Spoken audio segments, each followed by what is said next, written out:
échanges soient fructueux. Nous t'avons ainsi prié au nom de ton Fils, Jésus le ressuscité, qui vit avec toi dans l'unité. Amen. Amen. Au nom du Père et du Fils et du Saint-Esprit. À toi, glorieux de la salle, apôtre des enfants et gardien de la foi, vainqueur de l'ignorance, à l'homme si vacant, honneur à toi, honneur à toi.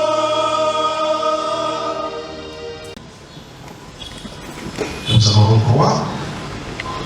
La première portera sur le dynamisme du réseau massalien des universités, le dynamisme du réseau international des universités massaliennes, une opportunité pour la mission éducative massalienne au Congo-Kinshasa.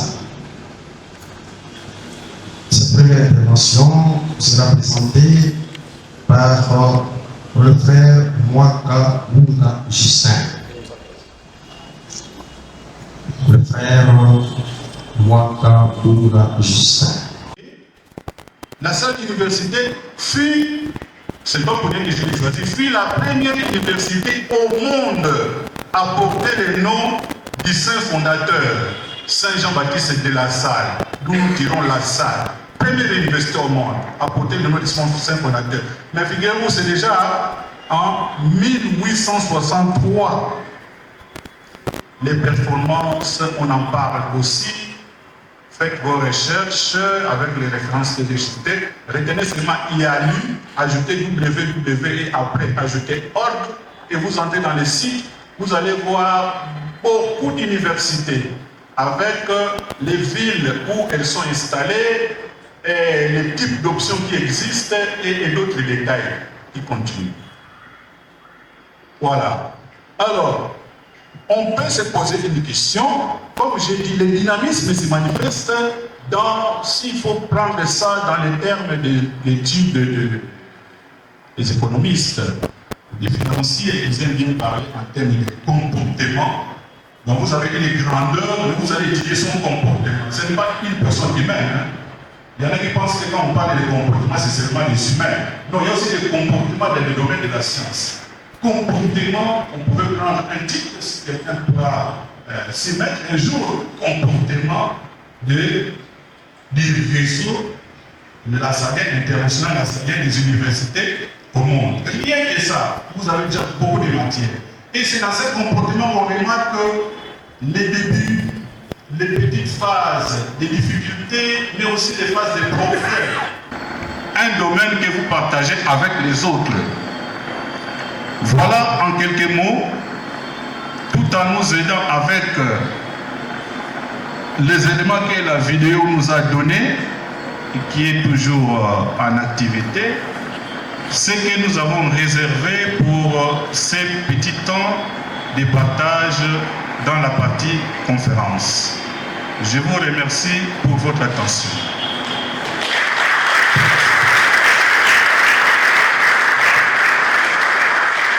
L'université La Salle au Congo-Kinshasa, aujourd'hui, elle est encore un bébé.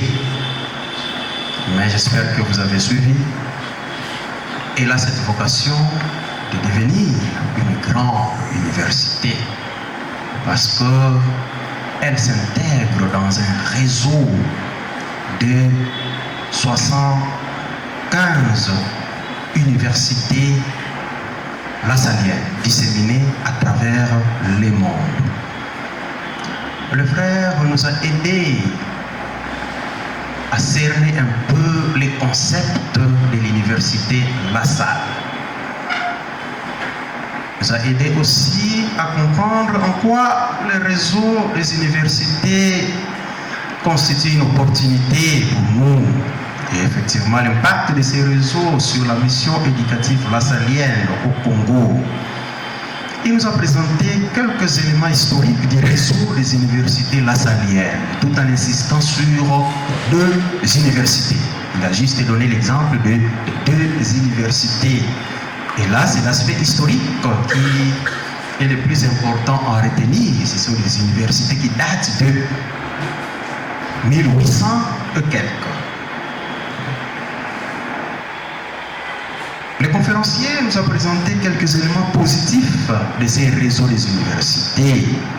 Entre autres, l'attente de coopération, de partenariat dont notre université La Salle bénéficie déjà. Cette première conférence, en principe, devrait renforcer leur sentiment d'appartenance à l'université et ils doivent désormais se sentir fiers d'appartenir à l'université La Salle Congo-Kinshasa. Parce qu'ils ne sont pas dans une université isolée, quelconque. Et si demain vous avez l'opportunité d'aller ailleurs, de vous retrouver dans une autre institution universitaire en dehors de la RDC, vous n'allez pas vous sentir déboussolé. Il suffirait seulement que vous vous présentiez comme ancien étudiant de l'université La Salle au Congo-Kinshasa. À bon entendeur. Bien. Merci aux conférenciers. Vous restez sur place parce qu'il y aura un moment d'échange qui va suivre. Sans plus tarder, nous passons à la deuxième conférence. Et cette conférence implique la faculté d'agronomie.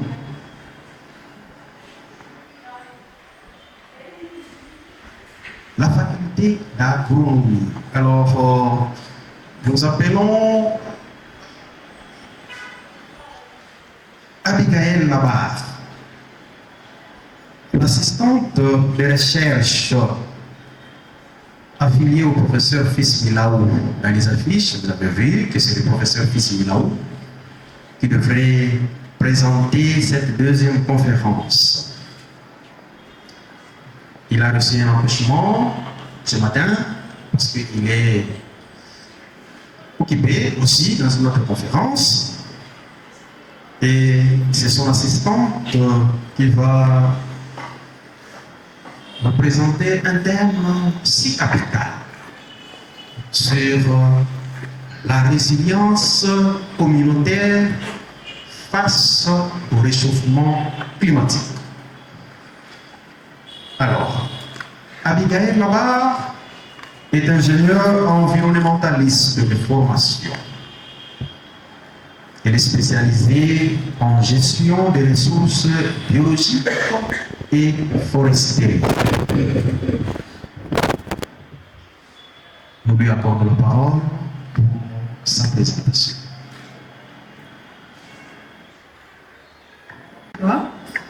Merci beaucoup, chères autorités de l'Université La Salle, pour m'accorder cette opportunité de m'exprimer devant une si grande salle pour parler du changement climatique de façon générale, mais surtout de la résilience des communautés locales face au changement climatique.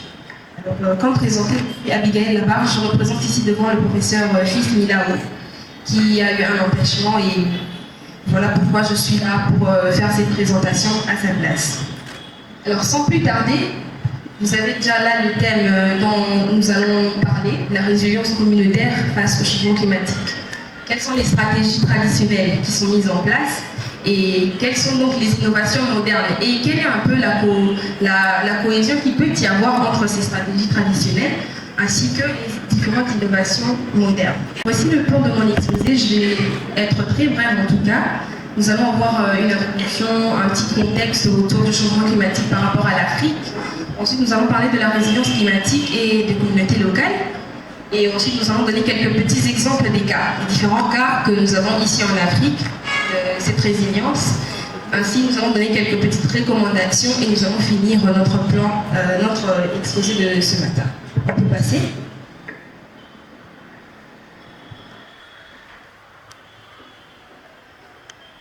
Alors, le changement climatique, comme nous l'avons mentionné ici devant, affecte de façon assez disproportionnée différents coins régionaux où nous avons une concentration assez massive des forêts ou encore des ressources naturelles qui sont assez sensibles au changement climatique.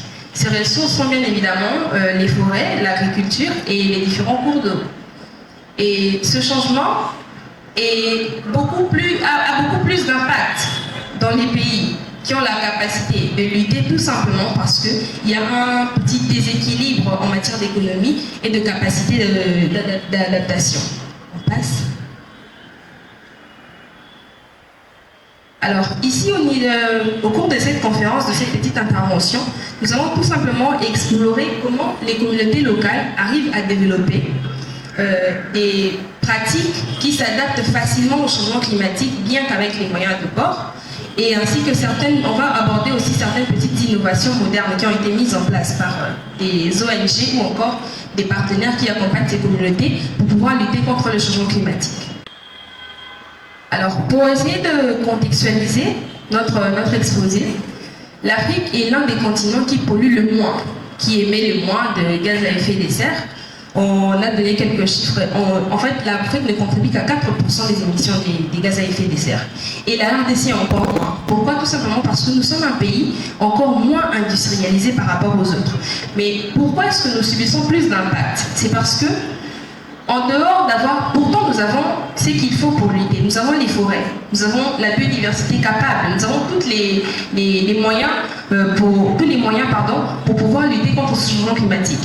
Mais comme nous n'investissons pas assez dans le développement des mécanismes ou encore des outils de lutte contre le changement climatique, voilà pourquoi nous nous retrouvons à être vulnérables face au changement climatique. Et les zones rurales, en Afrique, il y a en fait 60% de la population qui réside dans les zones rurales. Et ces 60%, leur subsistance en tout cas dépend directement des ressources naturelles, dépend des forêts, dépend des cours d'eau, dépend de l'agriculture directement.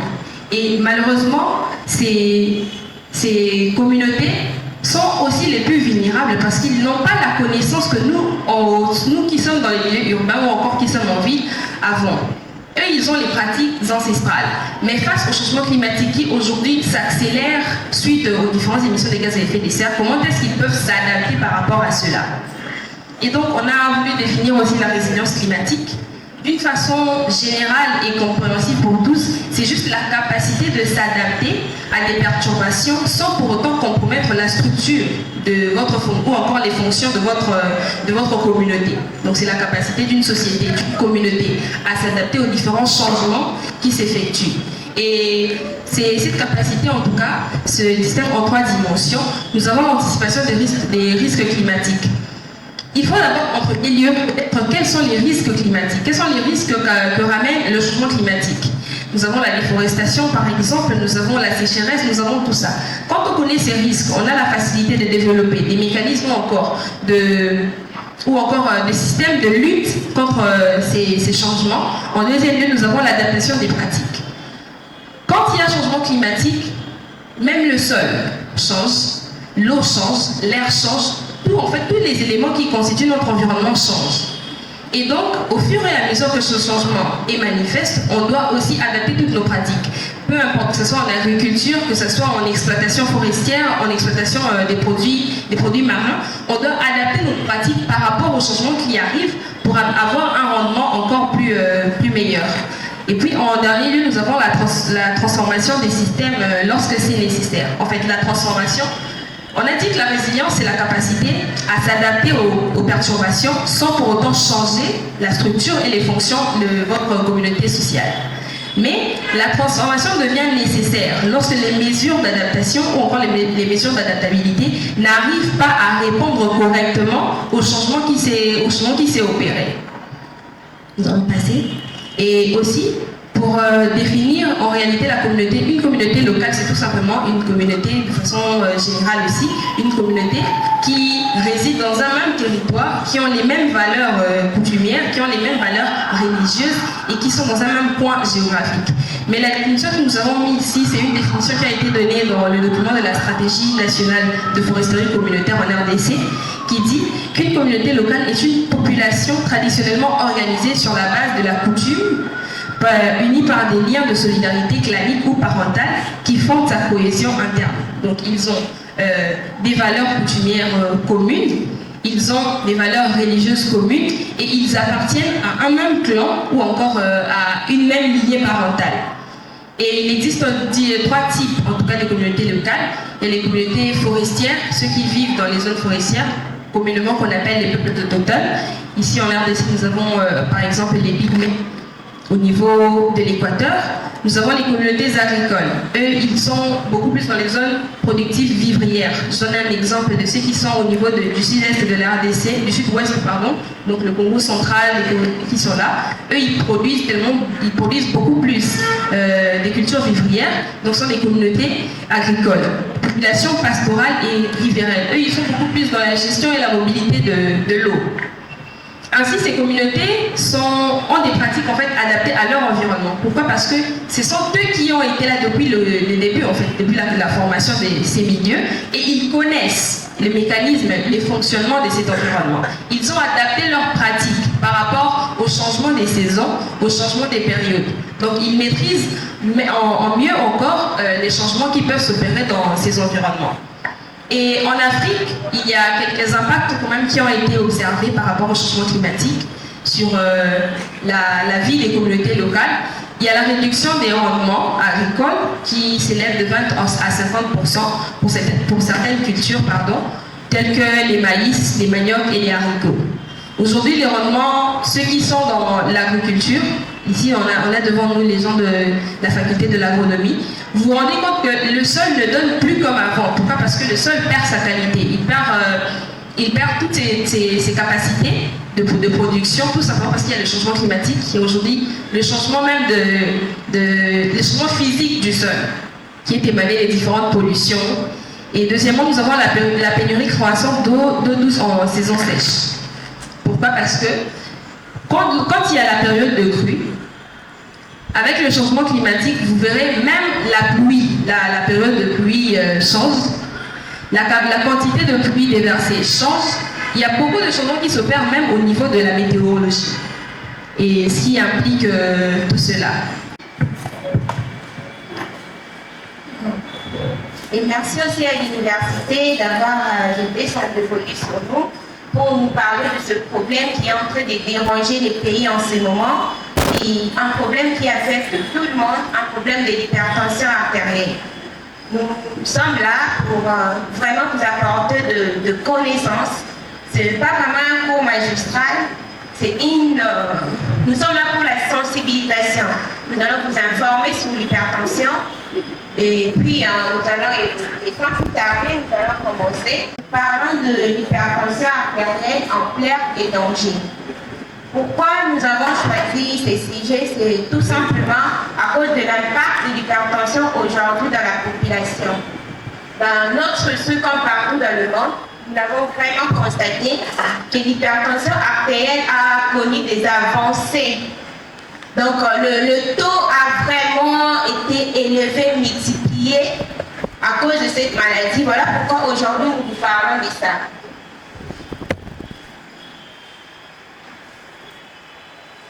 Et pour la présentation, nous allons parler de 6 points essentiellement. Nous allons parler de l'hypertension. C'est quoi l'hypertension artérielle? Quelle est son ampleur dans le monde, en Afrique, au Congo et puis chez nous ici à Kinshasa? Quels sont les signes de l'hypertension artérielle? À quel moment une personne peut suspecter l'hypertension? À quel moment une personne peut penser aller se faire dépister, peut douter qu'il a de l'hypertension artérielle? En quelque sorte, c'est ça. Et puis, on parlera de causes. Qu'est-ce qui pousse une personne à faire l'hypertension artérielle? Quels sont les éléments qui concourent pour qu'une personne fasse l'hypertension artérielle? Après, quelles en sont les conséquences? Les conséquences, c'est juste des complications. Quand vous êtes hypertendu, vous risquez quoi? C'est quoi les complications que l'hypertension artérielle peut vous apporter?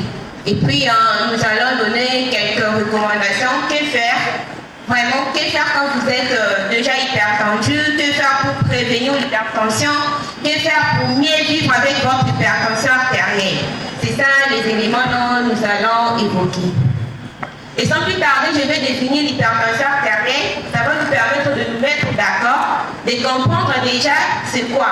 Nous parlons de quoi? L'hypertension artérielle est rien d'autre que l'élévation des chiffres intentionnels au-delà de valeurs normales de façon soit permanente ou bien transitoire. Chez un individu en repos, le repos peut être de 15 à 30 minutes, je m'explique. Une personne qui arrive, vous lui faites reposer pendant quelques minutes, il se repose, et puis vous prélevez la pression artérielle. Au moment où la pression artérielle est supérieure aux valeurs normales, là déjà c'est à partir de 140 sur 90 mm de mercure que nous allons penser déjà à une hypertension artérielle. Je vous ai dit tout à l'heure que nous avons choisi ce sujet à cause de l'impact qu'il a. Et selon l'OMS, déjà pour commencer, l'hypertension artérielle c'est la première maladie chronique qu'on a découverte dans le monde. Donc avant l'hypertension, l'être humain n'avait que de maladies aiguës, des maladies qui ne duraient pas dans le temps. Et c'est avec l'hypertension artérielle que le mot chronique est entré dans nos vocabulaires par rapport aux maladies. En tout cas, c'est la première pathologie chronique. Et aujourd'hui, l'OMS nous dit qu'il est responsable de plus de 8,2 millions de malades, de personnes dans le monde qui sont atteints de l'hypertension artérielle. Et ce bilan, c'est de 2024. Et en Afrique aussi, le taux est tellement élevé pour l'hypertension artérielle. L'OMS nous dit ceci par rapport à la prévalence. Il nous fait savoir que dans le monde aujourd'hui, une personne sur 3 souffre de l'hypertension artérielle. En quelque sorte, 30% de la population mondiale est hypertendue. Nous avons, nos élèves ici, ils ont une idée sur la population mondiale. Prenez maintenant les 30%. Et si je peux essayer un peu de le circonscrire là où nous sommes, je dirais, parmi les adultes qui sont ici, donc 30% des adultes ici présents pourraient être hypertendus. Et je vais encore aller plus loin pour vous montrer que ce sujet est tellement sensible en vous disant que chaque personne ici présente a au moins une personne dans sa famille, un membre de sa famille qui est hypertendu. Et cela fait de ces sujets un sujet qui nous intéresse tous. On ne va pas parler de jeunes, non, c'est pour les personnes âgées, c'est pour les adultes. Aujourd'hui, tout le monde est concerné. Vraiment, j'ai besoin de votre attention. Je ne serai pas très très longue. Accordez-moi vraiment votre attention. Je vais vous dire juste l'essentiel. Juste ça. Parce que si vous demandez aux personnes âgées de votre famille qui sont hypertendues, là je m'adresse à la jeunesse, personne ne va vous dire qu'à votre âge, il avait l'hypertension. Personne ne pensait développer l'hypertension à l'âge adulte. Mais aujourd'hui, il est peut-être hypertendu. Donc, comme on dit, si la jeunesse savait, la jeunesse pouvait. Voilà pourquoi nous donnons l'information aujourd'hui à la jeunesse, pour que demain vous soyez au moins avertis et que ce nombre, en 1961, le pourcentage était de 2% des personnes qui faisaient l'hypertension dans le monde. Mais déjà en 2011, ce nombre a été, je ne sais pas, doublé, triplé, quadruplé à 60%. Donc tout le monde est vraiment intéressé, tout le monde peut devenir hypertendu aujourd'hui dans le monde. Alors j'ai juste besoin de votre attention. Et un autre point important, c'est sur la prévalence de l'hypertension. On parle de 9,4 millions de morts par an sont imputés à l'hypertension artérielle. Donc plus de 4 millions de personnes qui meurent à cause de l'hypertension et toutes ces complications. Et en Kinshasa, en tout cas je sens un peu bon, je ne dirais pas désolé, mais en Kinshasa et au Congo, il n'y a pas des études faites pour calculer vraiment la prévalence exacte des hypertendus dans notre pays. Par défaut de moyens et des choses que je ne maîtrise pas, je passe. Mais seulement, il y a certaines études parcellaires qui ont été réalisées. Et les études qu'on a réalisées nous montrent que 31,2% de personnes, surtout ici à Kinshasa, est hypertendue. 31,2%. Imaginez maintenant la population de Kinshasa. Donc l'ampleur est vraiment Et là, au fait, le problème est vraiment sérieux. Et aussi, un autre élément, on m'a présenté par le cher Frère Mélan disant que je suis le point focal national de lutte contre les maladies non transmissibles, dont l'hypertension et le diabète sucré. Je suis la personne qui gère les données de notre CHU. Nous recevons de malades régulièrement. En tout cas, il est difficile de recevoir du malade et ne pas avoir des hypertendus dedans. Minimum, c'est 3 sur 10. Et on s'est dit, la communauté est touchée, apportons l'information et évoluons. Sans plus tarder, nous parlerons des signes. Là, je vais vous dire une chose, que l'hypertension artérielle n'a pas de signes spécifiques. Il n'y a pas un signe où, dès que vous avez, vous suspectez directement l'hypertension. Non, ça n'existe pas. Il n'y en a pas. Mais il y a des signes qui accompagnent l'hypertension. Et ces signes ne sont pas spécifiques. Nous les trouvons aussi dans les cas de d'autres pathologies. Nous avons comme les céphalées, le mot de tête, c'est ça les céphalées, ne tout pas ici. Nous avons de vertige, la dyspnée, c'est juste difficulté à respirer. Puis vous n'avez plus vraiment cette capacité de faire des efforts. Nous avons des palpitations cardiaques. Des personnes dans les quartiers sont parfois reconnues. Elle, moins de fièvre, là, les sangs qui coulent du nez. Donc, c'est une personne à surveiller. Nous avons aussi des douleurs rétrosternales. Donc, les douleurs, comme on dit, pas si la montée, mais quoi. C'est ça, au fait, les douleurs rétrosternales, ça s'apparente avec les douleurs de la gastrite. Et ceci, je vous ai dit, ce n'était pas spécifique à l'hypertension. Mais il y a des éléments qui vont vraiment vous pousser à écarter d'autres pathologies et vous concentrer sur l'hypertension. C'est plus la façon dont il s'exprime, si je peux dire. Nous avons des céphalées qui vont être sévères. Vous avez tellement de maux de tête qui ne cèdent pas, ni au paracétamol, ni au diclofénac. Vous avez plus les antivalidéens, les schémas cliniques, ça ne cède pas. En tout cas, ne restez pas dans le paracétamol, faites-vous dépister. Nous avons des nausées et des vomissements en jet. Déjà, il n'y a pas de troubles digestifs. Vous êtes bien portant et puis subitement, le nausée arrive et vous vomissez directement en jet, donc beaucoup à la fois. Et puis, nous avons parfois le coma, quelqu'un dans la rue qui marchait calmement, pas tout le temps, ne s'agitait pas, amené dans les centres de santé, probablement c'est l'hypertension. Nous avons de confusion, le douleur progressive, comme je l'avais dit, et aussi certaines personnes, là je m'adresse un peu aux personnes un peu plus jeunes, ça arrive aussi aux adultes, un problème d'anémie. Au moment où vous constatez que la quantité d'urine a considérablement baissé, ça peut être réduit à l'hypertension. Parce que l'hypertension de jeunes personnes est souvent due aussi aux maladies rénales. Donc il faut faire un peu attention à ça. Comme j'avais défini l'hypertension, j'ai dit que c'est l'élévation anormale de chiffres tensionnés. Donc les chiffres normaux existent. Là, le valeur normale s'avance sur 80 mm de mercure. Là, c'est optimal.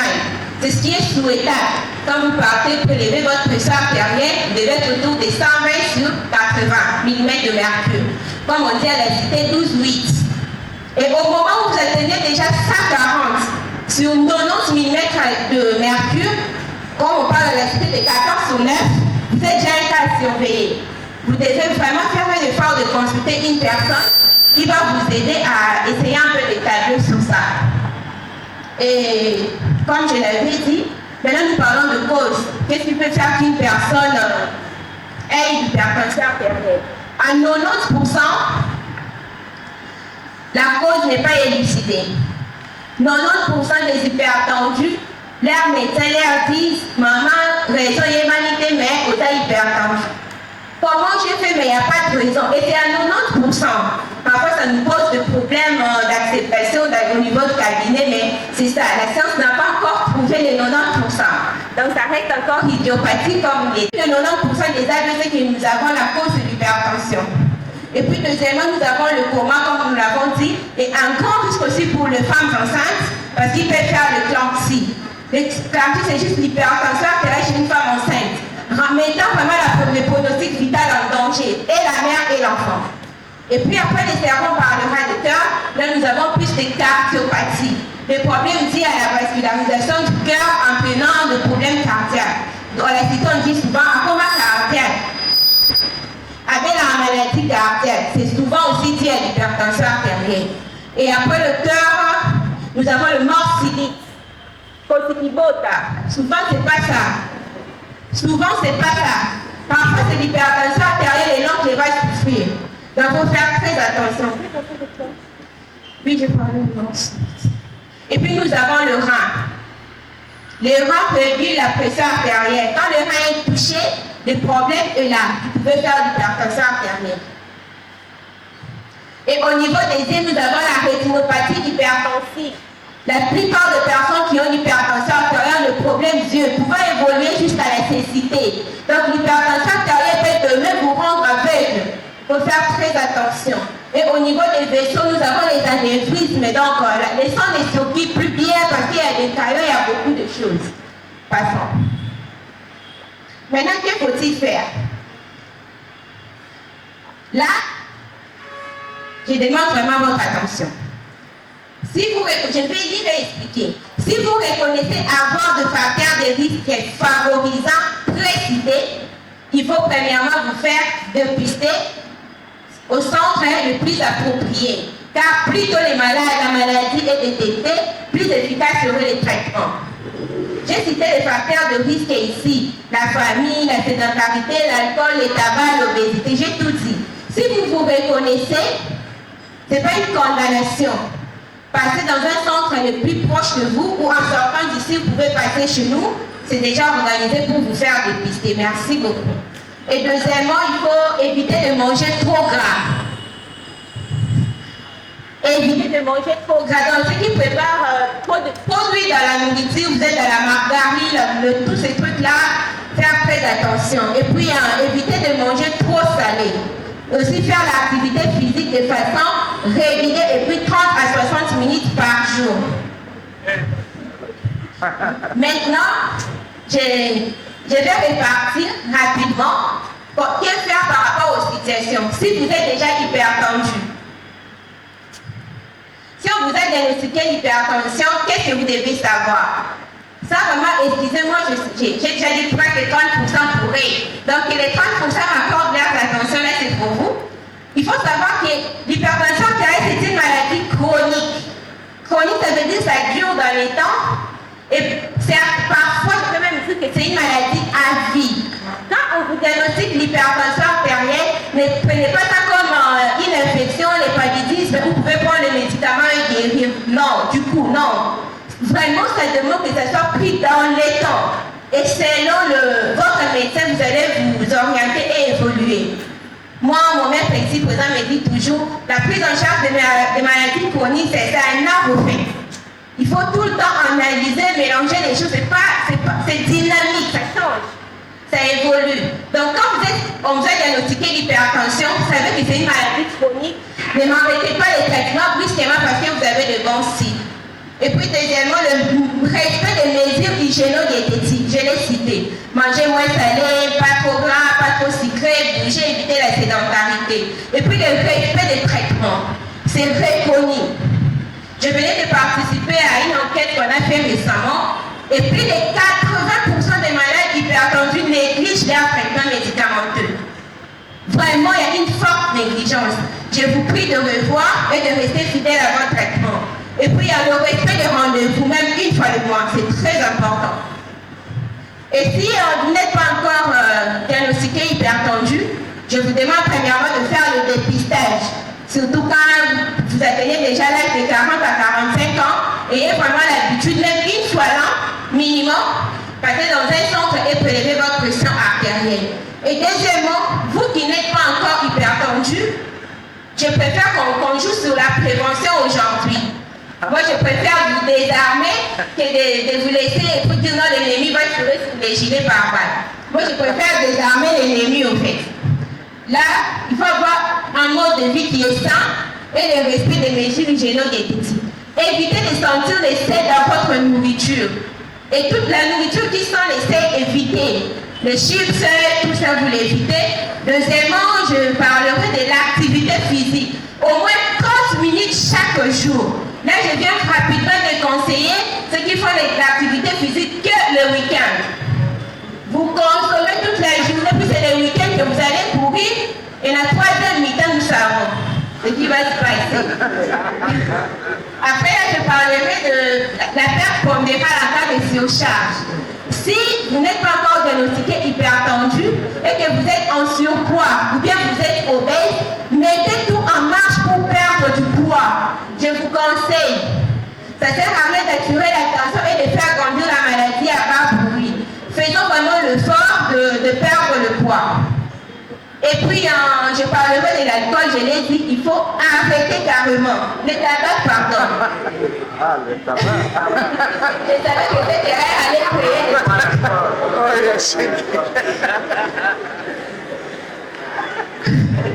Ok.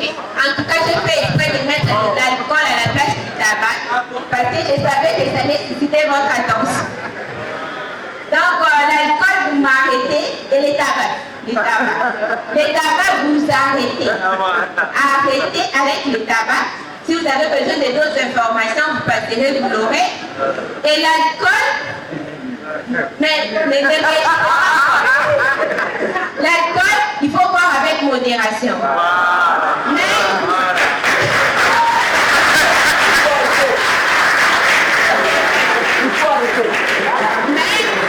dans cette modération, moi je vous quantifie. Je suis votre médecin d'aujourd'hui. Je suis cette personne qui vous apporte les informations sur l'hypertension. Je ne vous laisserai pas sortir avec des fragments d'informations. J'ai dit l'alcool, il faut boire avec modération. Et cette modération, je l'ai répartie par sexe. Pour la femme, au moins 2 verres de vin, les verres de vin cc. Parce que quand on dit 2 verres, on a 2 verres. Non, pas ça. 2 verres de vin, le petit verre qu'on prend pour les whisky, c'est 20 cc ou 20 millilitres. Et la femme doit prendre 2 verres la semaine, pas par jour. La semaine. C'est ça la recommandation. Et puis pour l'homme, c'est 3 verres. Voilà. Pour l'homme, c'est 3 verres de 20 cc, de vin. Je n'ai pas peur de dire que notre matinée scientifique aura été un succès. À vous tous qui êtes venus, merci. Aux intervenants, rassurez-vous que vous avez été à la hauteur de nos attentes. Toute notre profonde gratitude au secrétaire général à la recherche et au comité de gestion de l'université qui a assuré l'organisation matérielle de cette matinée que nous appelons scientifique. À vous aussi, notre profonde gratitude. Aux amis de la communauté universitaire et à tous les sympathisants de l'université La Salle au Congo-Kinshasa, toute notre affection. À tous et à toutes, voici le mot-clé directeur, le succès. Le succès exige toujours 6 choses. La première, le travail acharné. Ne croyez pas en la chance. Chance ne comprend pas. Faux. Croyez au travail acharné. La deuxième, la patience. Si vous perdez patience, vous perdez la bataille. La troisième, le sacrifice. Si vous ne vous sacrifiez pas pour ce que vous voulez, alors ce que vous voulez devient le sacrifice. La quatrième, la constance. La constance est ce qui transforme la moyenne en excellence. La cinquième, la discipline. La discipline, la motivation vous met en marche, la discipline vous fait grandir. Et la sixième enfin, la sixième chose pour s'assurer d'un succès, c'est la confiance en soi. La confiance ne consiste pas à dire ça ira. La confiance consiste plutôt à dire ça doit aller et ça ira mieux. C'est notre devise. Avec cela, nous croyons que les matinées scientifiques qui vont se suivre à l'université La Salle au Congo-Kinshasa seront toujours couronnés de succès et que ces participants seront toujours bien nourris scientifiquement, fût-ce la tension artérielle, le diabète ou plus tard le droit, les avocats, les magistrats et encore mieux les économistes. Sur ce, nous vous disons à très bientôt au prochain partage scientifique. Je vous remercie. La méthode la plus efficace pour moi, je mettrais la prévention. C'est la prévention qui doit passer sur le premier plan. Et quand nous parlons de la prévention de l'hypertension artérielle, c'est d'abord la sensibilisation des habitants, la sensibilisation de la population, la sensibilisation et la capacité aussi des personnels soignants. Donc au moment où nous avons une population qui est informée, des personnels qui sont capacités, nous allons vraiment intervenir, agir et peut-être même ralentir la progression de l'hypertension artérielle. Cette matinée m'a beaucoup marqué. C'est quelque chose que je ne m'attendais pas. Mais vu les intervenants, les conférenciers, ils ont beaucoup montré l'importance de l'université. D'abord, la première personne qui a intervenu nous a montré l'importance de l'université La Salle à partir du monde entier. Et l'autre nous a parlé aussi concernant le climat ici au Congo, la façon dont nous souffrons et la façon du changement climatique, donc quelque chose qui m'a beaucoup aidé. J'ai appris beaucoup comment je dois m'adapter au changement climatique. Beaucoup de gens ont peur de se faire dépister parce qu'ils ne savent pas ce qui les attend. Et la peur, c'est ce qui n'abélit. Je vais faire comment? Et on passe directement à la mort. Et la mort, comme on ne sait pas où on va, conclusion, on a peur de se faire dépister. Et puis on meurt quand même. Le mobile principal qui fait peur aux gens, c'est la mort. Et savoir qu'on a ça et qu'on va mourir, c'est tout. Merci pour la question. Sa qualité de pays solution, la RDC regorge des moyens, en tout cas des moyens efficaces pour contribuer en fait à l'adaptation au changement climatique. Je ne parlerai pas de lutte parce qu'aujourd'hui le monde a atteint un seuil de non-retour par rapport au réchauffement ou encore à la baisse de température. Et donc il faut maintenant trouver des solutions adaptatives.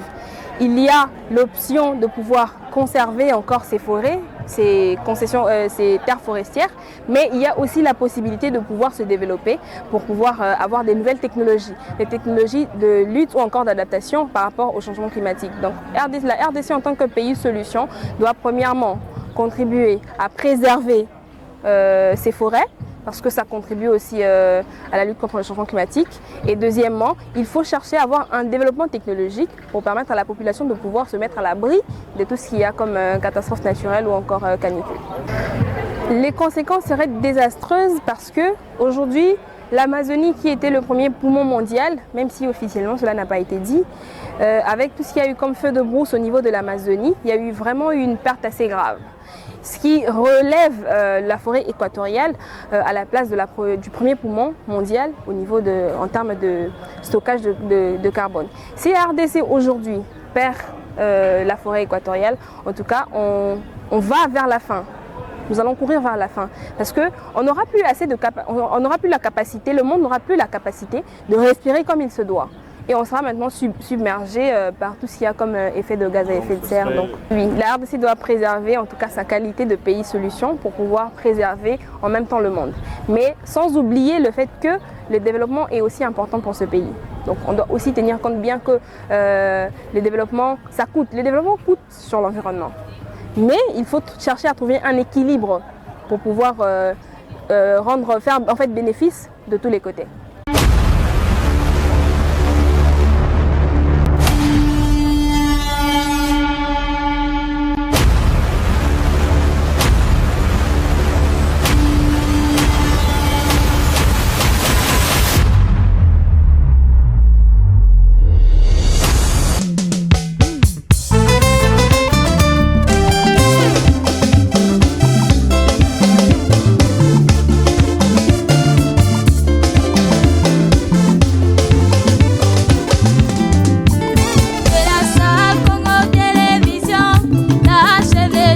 Le cœur de l'ignorance, éduqué par le média, c'est notre affaire. De la salle Congo Télévision, la chaîne éducationnelle.